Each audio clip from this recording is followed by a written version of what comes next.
السلام عليكم. من مفيد باريس آخر 11/2022. شركة عربي ايجيبت أشجار الخشبية. هي شركة عربي ايجيبت حاجة وجمعية حاجة يا جماعة. الجمعية المصرية للأشجار الخشبية وحماية البيئة الأساس بتاعنا المتخصصة في الأشجار الخشبية بجميع أنواعها وخصوصا البولونيا. لكن شركة عربي ايجيبت دي شركة من مجموعة شركات عربي ايجيبت اللي فيها طبعا الأساس مجال الطباعة، التجليد، الدعاية والإعلان، إنتاج حيواني، تسمين، مزارع سمكية في الفيوم، وهكذا. يعني كل شركة فيها متخصصة بجزء. طبعا الشركة المتخصصة هنا اللي عاملة واحد باريس هي الشركة المتخصصة للتطور الزراعي، شركة عربي ايجيبت للتطور الزراعي. دي الصوبة التانية اهي، صوبة سيرام، 2 سيرام، واحد قصير اهو جاي لغاية الأرض والتاني مدفون.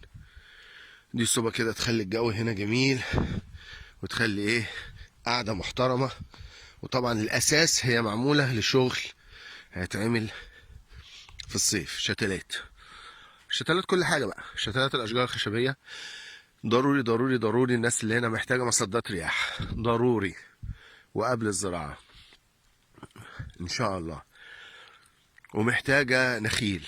فاحنا المشاتل بتاعتنا هنا هتشتغل في جميع أنواع الشتلات اللي هتشغل مخصوص للمفيد. المهم، لكن دلوقتي الصوبة من آخر 11 لآخر يناير، شهرين كاملين، مخزن، سكن للعمال. اهلا وسهلا بعمال اي شركه لغايه ما الشركه تبني مبانيها. اهلا وسهلا بصاحب اي شركه يجي ينورنا. زي ما قلنا الصوبه اللي هناك دي بلاستيك وعليها سيرام، دي للبيات بالليل. الجو هنا طبعا مفتوح، الارض هنا مفتوحه، فالجو بالليل تلج.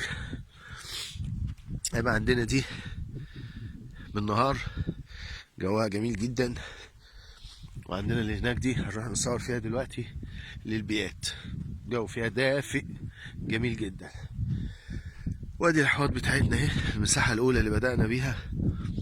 احنا بدأنا بيها يا جماعة نغسل الأرض عشان بس نبقى عارفين الزراعة الأولى دي ايه أساسها. احنا عندنا مية نيلي، ما فيهاش أملاح خالص، 200 جزء 250 جزء.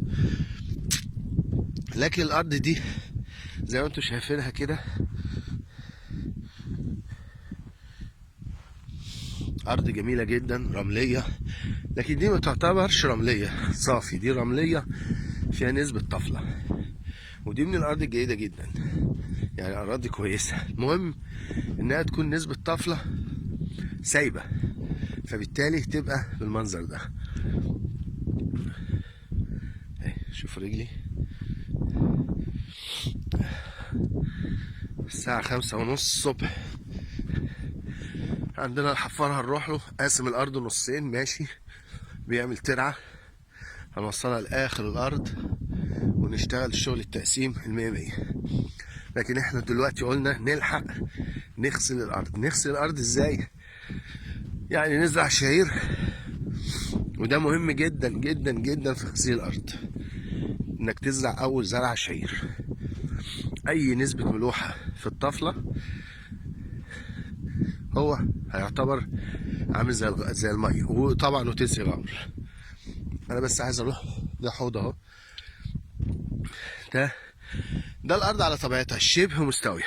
الأرض هنا الحمد لله شبه مستوية، لكن ده الحوض اللي اتعمل له ليزر. احنا زي ما اتفقنا إن الحوض عاملينه فدان 63 في 63 صافي اهو. ده الارض على طبيعتها، دي العلامة اللي احنا عاملينها، دي الارض على طبيعتها اهي شبه مستوية. وده الحوض، عايز امشي عكس الشمس عشان يبقى واضح، وده الحوض اللي اتعمل له ليزر عشان نروي غمر ونزرع شعير. يبقى غسلنا التربة اول زرعة، نروي غمر ونزرع شعير، يبقى غسلنا التربة. بعد كده نزرع بقى اللي احنا عايزينه، ونعمل في نفس الوقت نعمل مصدات رياح. الشجر بتاعنا شهر 3 و4 و5 هنزرعه بإذن الله. أعدل نفسي بس عكس الشمس أهو. ده كده الحوض اللي اتعمل له ليزر، وده حوض وده حوض. يعني في كذا. المجررات هتيجي النهارده، وادي قصابية، يعني الشغل شغال. وادي الصوبة بتاعتنا الصيفي، وادي الأراضي اللي جاهزة، وادي الموتور بتاعنا هناك أهو. النهارده هندفن الخط بتاعه، هنروح نصور من عنده عشان الشمس مش مبيناه.